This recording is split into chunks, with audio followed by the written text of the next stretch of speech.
lot of you ask me for my views on various career related aspects, but today I am coming to you for your inputs, and hopefully you will not disappoint me. So before I start on that, let me share some of the data, and the data is this. What do you think, how much an Indian IT employee earns in, let's say, United States? That's roughly about $90,000 a year. Okay, how much an Indian IT employee, a skilled Indian IT employee, gets, let's say, in Europe, in UK, in Australia, in Japan, Singapore, or Canada? In short, if I can say so, Indian IT employee makes anywhere between 60,000 pound to about $1 lakh, depending on where you are, and also it depends on countries. For example, Australian dollar is not equal to US dollar. Stay with me but till the end of the video. I will share with you one offer letter I received, and I'll have the compensation details also. That means what salary the company was offering me is also there, so you can have a look at that, and then probably you can give me some feedback. Please hit the like button. Depending on the likes and your interest, probably I can come up with similar interesting discussions in the future. And if you like the discussions happening in this platform, please do not forget to subscribe. I always wait for a lot of you because I have just started on this YouTube journey. Hopefully I'll connect with a lot of you. So I'm starting with this. Let me say that I had gone through an interview process for Delhi NCR location for a US based retail giant. Okay, and I had my first round of interview with a Japanese team, and then I had another round of interview with Malaysian team, and then I had a round of interview with the Chinese team who was heading their R&D department in Asia Pacific region, which is APAC region. The interview went well, and they offered me the job. But to my surprise, while I was hoping that the offer was for Delhi NCR location, they asked me that would I want to relocate to some overseas location, and they said they have one overseas opportunity in Japan, Tokyo in Japan, and would I be okay to permanently shift from India to Japan? So we all know, we all love overseas locations. We are Indians, and in general people love overseas location, and when you are paid handsomely, I'm pretty sure that anybody will take that opportunity. So after a deep breath, I said, okay, just give me some time. I need to consult my family and see how they react. I'll also have to see, because I had no idea what compensation will they offer me and what is the right compensation for Tokyo. So I asked for some time while they were working on the monetary aspects. Okay, while I was searching for these all things, I did this research, and in my research what I found was the average salary in Japan was about 4 lakh yen. Okay, 400,000 yen, which will be about 5 million yen annually. And this average salary, when we say that, probably not for the very skilled person, but for average skilled person. I can't tell you how they calculate this average salary.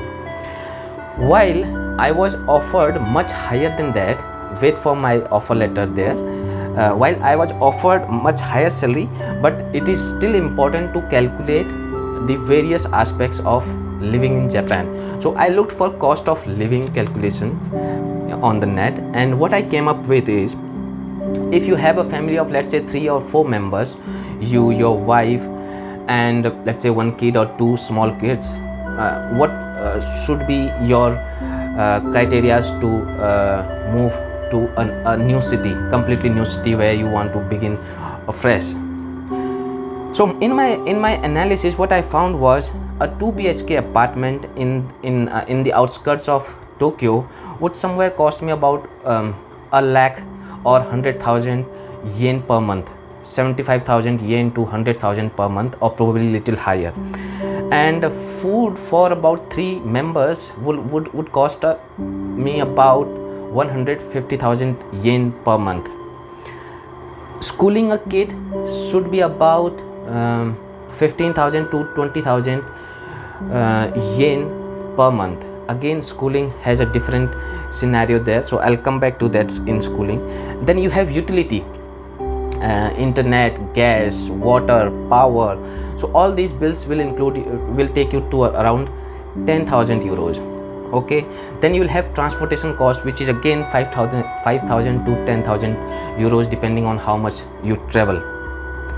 And you would definitely include some of the extra cost also. For example, anytime you can have those extra expenditures, 20k to 30k per month of that expenditure. So if I add all of these, so family of 4, the total comes about 40 lakh yen, which is 4 million yen per year. Okay, 4 million yen per year. While I'm still talk about my salary, if you have 2 kids, definitely 4 million you will touch. But again, I have taken a little liberal approach, and if you are somebody who is really not that much into lifestyle, probably you would be able to settle for, let's say, 3 million per year, 3 million yen per year. Then you have income tax, and income tax is little complex to explain. In the first year, if I make it a little easy, simplify it, so let's say 20-25% of income goes into your tax, and in the second year onwards, that goes about 30 to 35% to 40%, depending on what is your salary range. For example, if you earn over 16 million or 15-16 million, maybe you will pay about 35-40%. But if you earn about 10-12 million, you will pay probably around 30% of your income tax. That 30% goes into your income tax. So now I am sharing with you my offer letter, and if you look at my offer letter, the offer letter says that my salary would be around 12.5 million, okay, yen yearly. Income tax out of, let's say, 12.5 million, and which was possible to take it to 13 million. So for simple calculation, let's take it 13 million, because company was willing to talk. Okay, company is willing to talk with about that. So 13 million, and with 30% income tax, out of that about 4 million goes into your income tax. So you have remaining 9 million for you, and out of 9 million you have social security schemes like pension, and also medical expenses that goes. So about I was assuming about 1 million goes into that expenditure. Now you have about 8 million yen as your net salary after income tax and pension and social security deductions. Out of that 8 million, we had already calculated about 4 million goes into your cost of living. Now you have about 4 million yen as saving. 4 million yen, if I calculate that in Indian rupees, so dollar to yen calculation you can do. When you have 4 million in net saving, probably you will have about 30 lakh rupees as your net saving in Indian currency. So yearly, if you live very good life, after all deduction, you will be able to save about 30 lakh rupees in Indian currency, and probably that can go up to 35 lakh, depending on, again, as I said, how much what kind of lifestyle you live there. On top of that, my company is offering me a promotion in next 1 to 2 years, so there are chances that the salary goes higher. Now I ask you, if you are in a similar situation, a company is offering you that kind of deal, what would be your take on that? Please write me in the comment box. Pause this video, write me in the comment box first before moving forward, because that is the fun of this whole storytelling. So other than that, these are about cost of living, but when you are moving to a new city, you probably need much more than cost of living. For example, the culture. Japanese people are known for their traditional culture. They are orthodox people. The society is men dominated. Women take the back seat once they are married. Therefore, when you are shifting, you all have to take up those all things in the mind. For example, my wife is also working in IT industry. If I relocate to Tokyo, my wife might have to, leave her job, and leaving her job means her career gets disturbed. Other than that, so whatever saving I had there, if you see 30 lakh salary saving yearly, I also lose on my wife's salary.